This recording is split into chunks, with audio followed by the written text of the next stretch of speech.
It's Tuesday, March the 28th, 2017, and this is your Barbados Today evening update. I'm Emmanuel Joseph. Thanks for joining us. Topping the news at this hour, well-known Pan-Africanist David Denny is ready to stand in defense of the country's public workers. Denny is contesting the National Union of Public Workers' upcoming elections on April the 5th as an independent candidate, and he's seeking to be elected as the union's third vice president. In an interview with Barbados Today, Denny says issue number one is urgent relief for the nation's workers, and he has an alternative to the union's demand for a 23% pay increase. Denny maintains it's not unreasonable, but it could be handled differently. We can honestly see that the workers at the bottom, and as well as the workers in the middle class, are actually suffering, and therefore they really deserve that salary increase. So that maybe what the union can look at a proposal for salary increases for the workers at the bottom, which will come from Z38 to Z11 in terms of demanding a 23% for those workers. And the other proposal could be to defend the rights of that middle class group, because that middle class group is also suffering, and that middle class group also need a salary increase. So my proposal is that we look at Z10 to Z1, which is considered to be that middle class grouping, and my recommendation is a salary increase for 15% for that middle class group, so that they too can benefit from this process. In other news now, police are on the hunt for 5 men suspected of a number of criminal offenses. Now, the men are believed to be the armed perpetrators who entered the Tate Hill Bar and Pool Room at Tate Hill St. George and robbed proprietor Ivan Law and 4 patrons last Friday.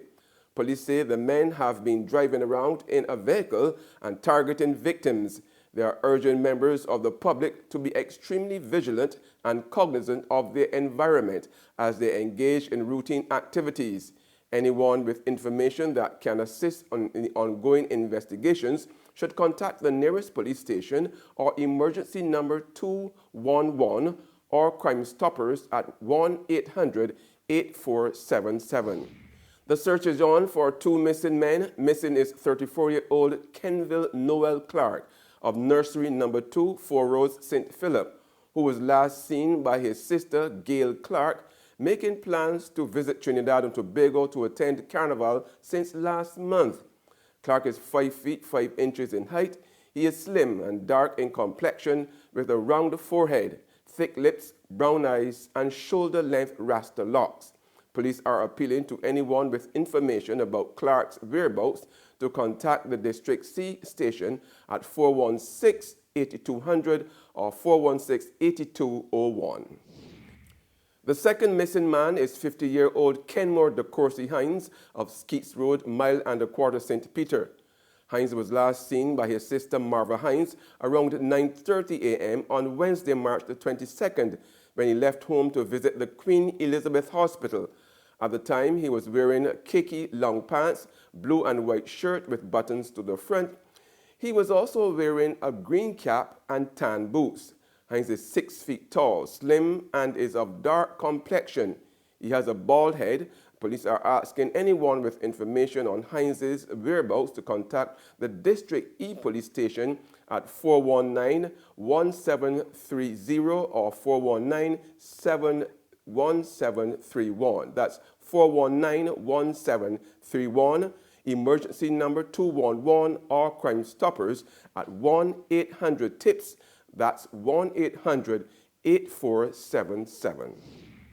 It's turning out to be a tough Easter for fisherfolk in the north. Fishermen and vendors at Six Men's and Millie Eiffel Fish Market in Weston in St. James tell Barbados Today that fish are not biting in northern waters, and they are forced to go into Bridgetown to be able to supply their customers. Well, we ain't getting no fish down here. We got to go in town to get fish from the ice boat. Got no fish ain't catching down here. Very, very poor. The only what most of these vendors are doing, they're going to Bridgetown and buy fish and come back to keep their clients and the north satisfied. I believe it's a lot to do with climate change, because most of the boats that are catching the flying fish now are ice boats. And although we have problems with it, is they're fishing off the Tobago. You can't beat it.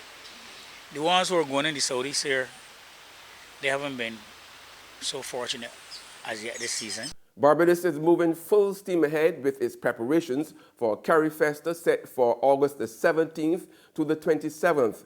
Today, Culture Minister Stephen Lashley announced that work on all venues for the regional festival will be completed during the Easter holiday, which begins in 2 weeks' time.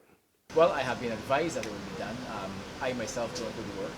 We have made the decisions. We have ensured that the relevant contractors will be retained, and the architect who is supervising that work has certainly assured me that all of the work will be done and completed in time for Carifesta. In sports now, a big blow for Argentina. Lionel Messi has been banned for 4 international matches hours before his teammates play against Bolivia in a World Cup qualifier. The Barcelona forward was punished for directing insulting words at an assistant referee during Thursday's 1-0 win over Chile. Messi, who scored the only goal in the qualifier, was angered when he was penalized for a foul, waving and shouting at the assistant in response. The 29-year-old was fined just over $10,000 US. He will miss his country's next 4 competitive fixtures. Argentina are 3rd in South American qualifying, with the top 4 teams advancing to the next summer's finals in Russia. There are 5 matches still to play. There's regional and international news after this short break. Get your paper, get your paper. Only $2.25, $2.20. Who? For what? That's Bear Stale News. I don't read about that on Barbados today since last night. That can't only care do. $2.20. Who? The Barbados Today, news you can trust.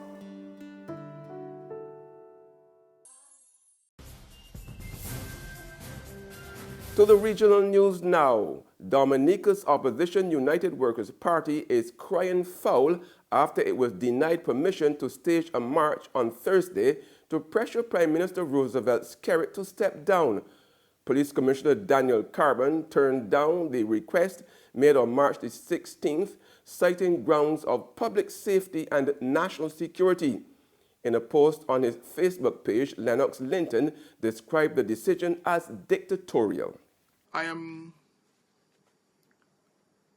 surprised at the tone of this letter, because we are seeking to have a peaceful, law-abiding activity, an activity in dissent, an activity in protest of the Prime Minister's continuance in office, having regard to the disgraceful way in which he has shamed and dragged our name through the dirt of disgrace in the international community, and the way in which he has mismanaged our affairs here.